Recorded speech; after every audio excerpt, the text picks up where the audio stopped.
Rubens Barrichello, ou l'histoire d'un type bien, sans doute trop pour rêver plus haut.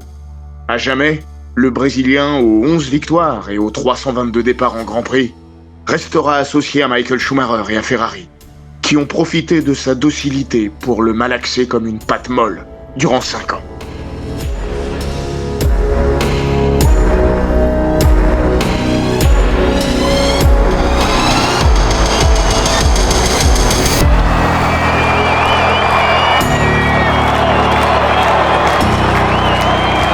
Bienvenue dans les grands récits d'Eurosport.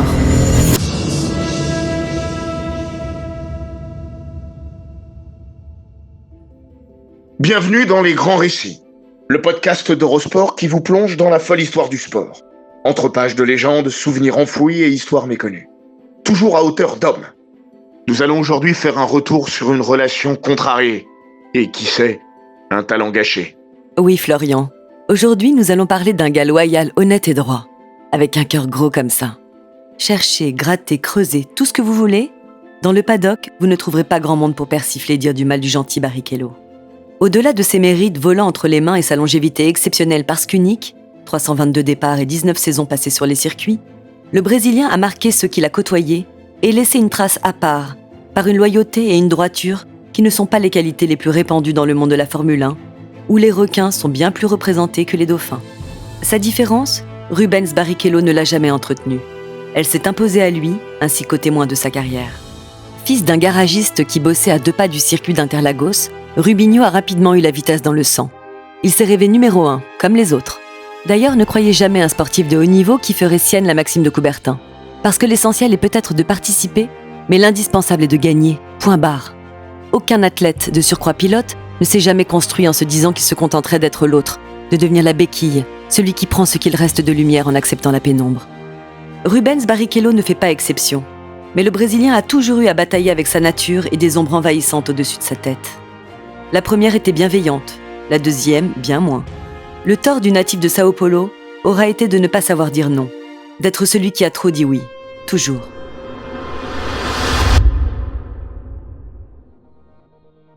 Quand on lui demande s'il regrette quoi que ce soit et que l'on pointe évidemment ce jour de 2002 où il s'est littéralement aplati sous le joug de Ferrari et définitivement livré corps et âme à Michael Schumacher, Rubinho, tout sourire, comme toujours, assure que non.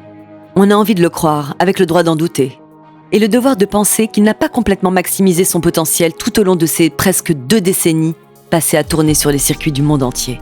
7 ans après avoir confié les clés de sa Williams à Bruno Senna, neveu d'Ayrton Senna, Barrichello reste comme l'un des pilotes les plus inclassables de l'histoire. Le Brésilien a gagné 11 fois en F1.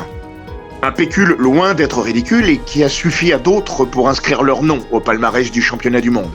Jacques Villeneuve, 11 succès, James Hunt ou Jody Scheckter ont décroché la timbale en évoluant dans les mêmes eaux.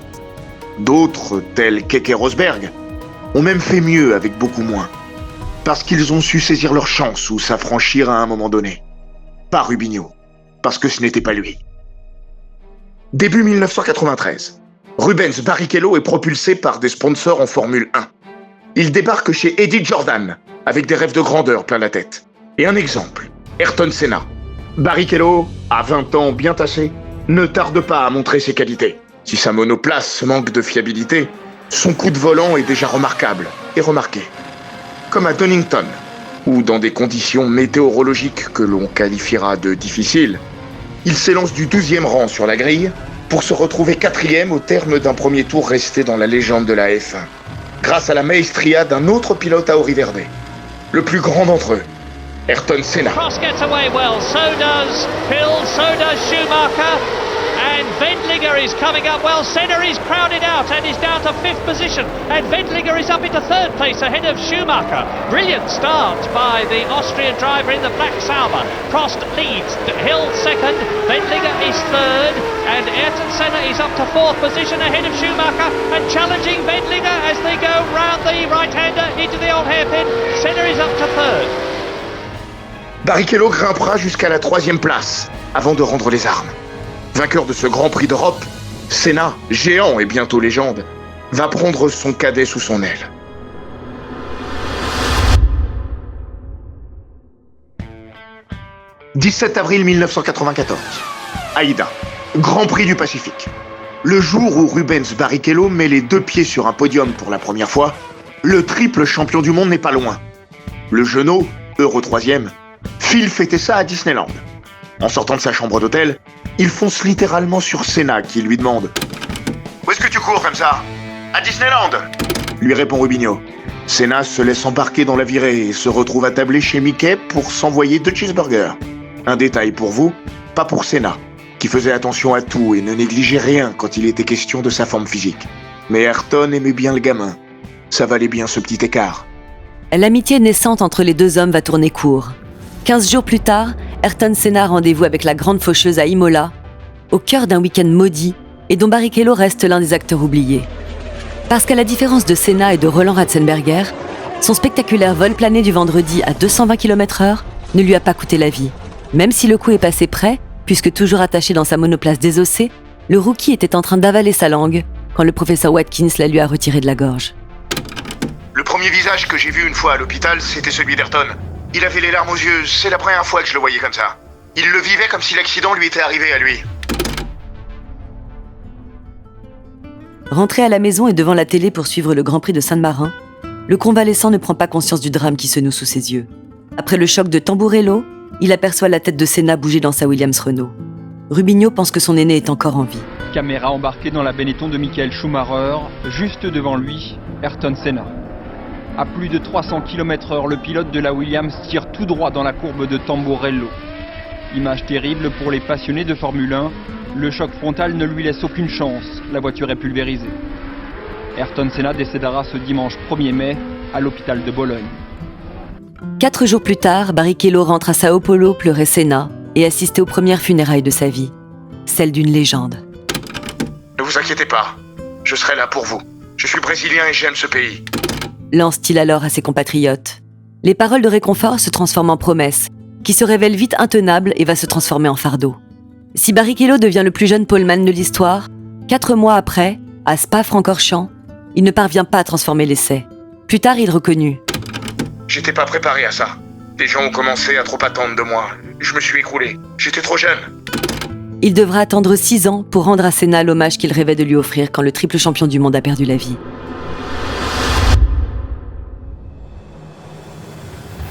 À Hockenheim, Barrichello remporte enfin son premier Grand Prix.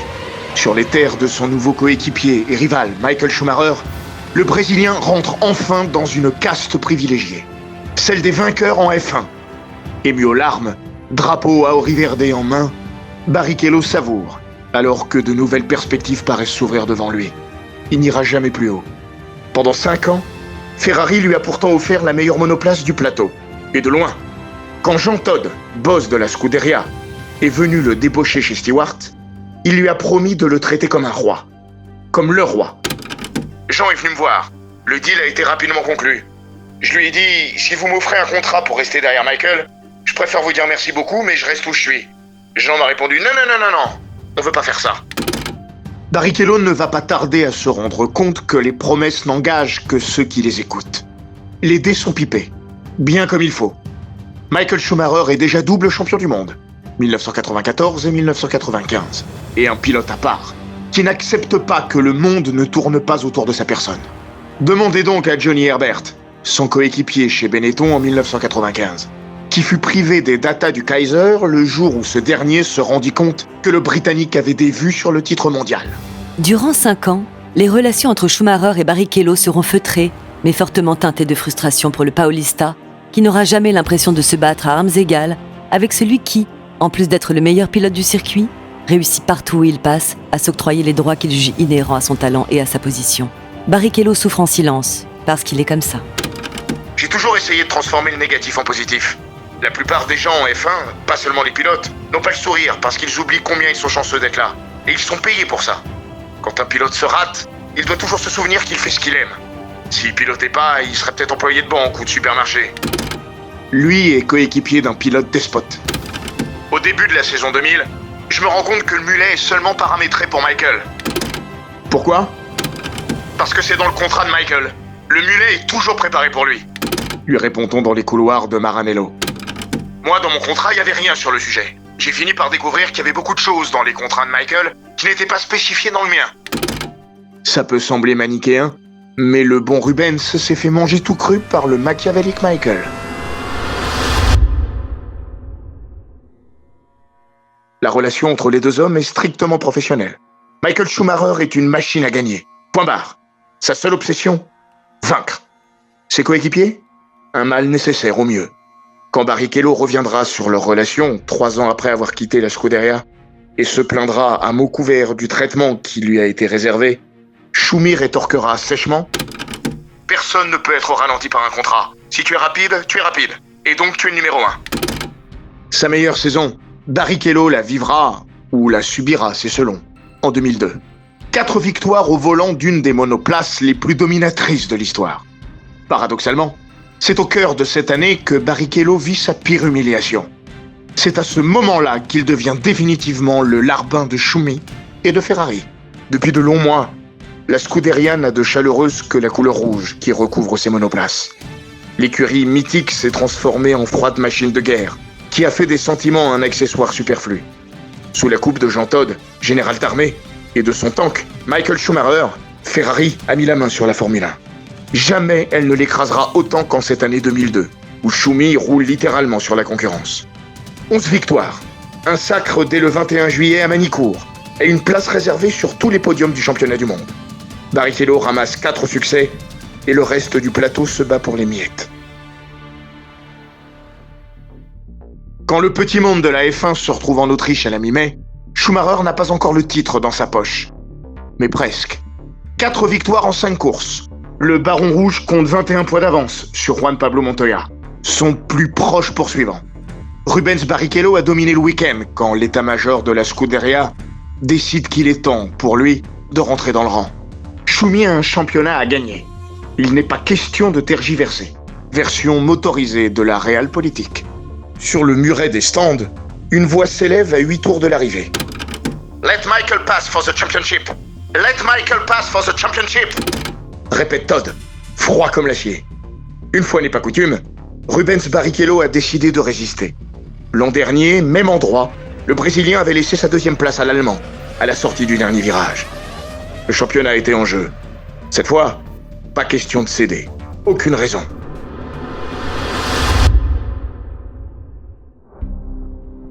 Barrichello hurle, boue sous son casque. Il tient tête à son employeur, mais à la sortie de la dernière courbe, sur la ligne droite concave de Spielberg, le Paulista s'exécute, saute sur ses freins. Schumacher passe et gagne. Est-ce qu'on va intimer l'ordre à Barrichello de laisser passer Michael Schumacher? Il n'y a plus qu'une seconde d'écart entre les deux hommes dans ce dernier tour. Michael Schumacher maintenant sur les talons de Rubens Barrichello à quelques centaines de mètres de l'arrivée. Ce sont, semble-t-il, oui, les 2 Toyota de Salo et McNish qui sont roue dans roue. Voilà Barrichello qui amorce le dernier virage maintenant avec Michael Schumacher derrière lui. Et là, les 2 Ferrari qui franchissent la ligne. Je ne sais même pas qui a gagné. Est-ce que ça a bien de l'importance? Oui, c'est Schumacher qui a gagné, bien sûr. C'était un gag.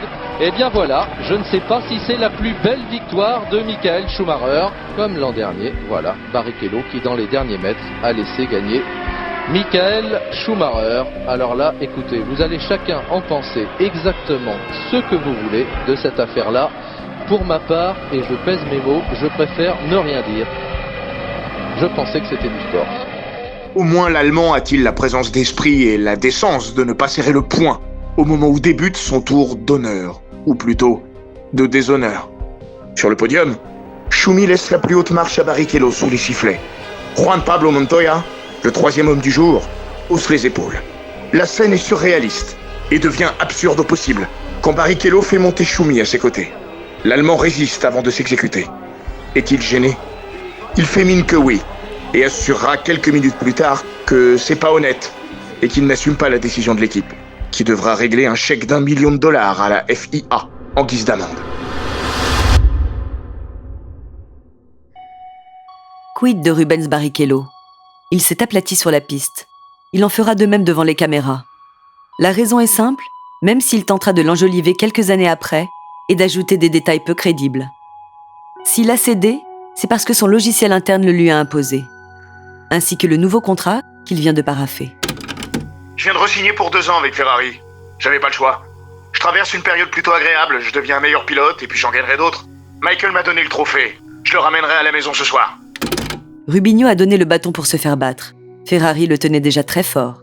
Elle ne le lâchera jamais. Cette victoire volée, il la récupérera à la fin de l'été lors du Grand Prix des États-Unis, où Schumi, déjà sacré, tentera de partager la victoire avec son partenaire, en passant la ligne en même temps que lui. To receive the cheers of this enormous crowd in Indianapolis for the last time, and Michael Schumacher as they go side by side across the line. Who's going to win this Grand Prix? It's a mystery. It's Michael Schumacher, 11th win of the season. Nice touch, Ferrari. I tell you, I'm well impressed with that. It's 0.0. Barrichello's been given the win.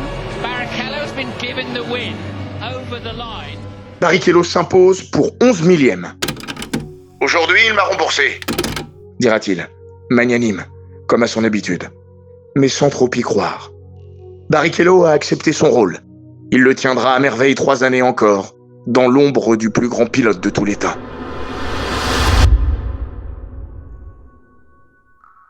En 2005, un an avant la fin de son bail, il demande à quitter la Scuderia. Jean Todt lui accorde cette faveur. Le Brésilien, qui deviendra le coéquipier d'un autre champion du monde, Jenson Button, coupe les ponts avec la Scuderia. Et Michael Schumacher, évidemment. Il y a quelques mois, Rubens Barrichello a révélé qu'il avait été victime d'un AVC et dû être opéré d'une tumeur bénigne au cerveau. Rapidement, il a été naturellement question de son ancien partenaire, cloîtré chez lui depuis son terrible accident de ski en décembre 2013. Barrichello a alors expliqué qu'il avait tenté d'aller rendre visite au septuple champion du monde. On m'a répondu que ça ne ferait du bien ni à lui, ni à moi. Je n'ai donc aucune nouvelle.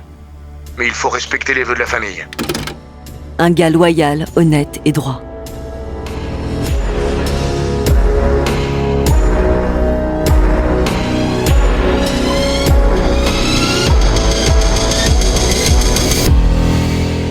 Cet épisode des Grands Récits d'Eurosport a été écrit par Maxime Dupuis.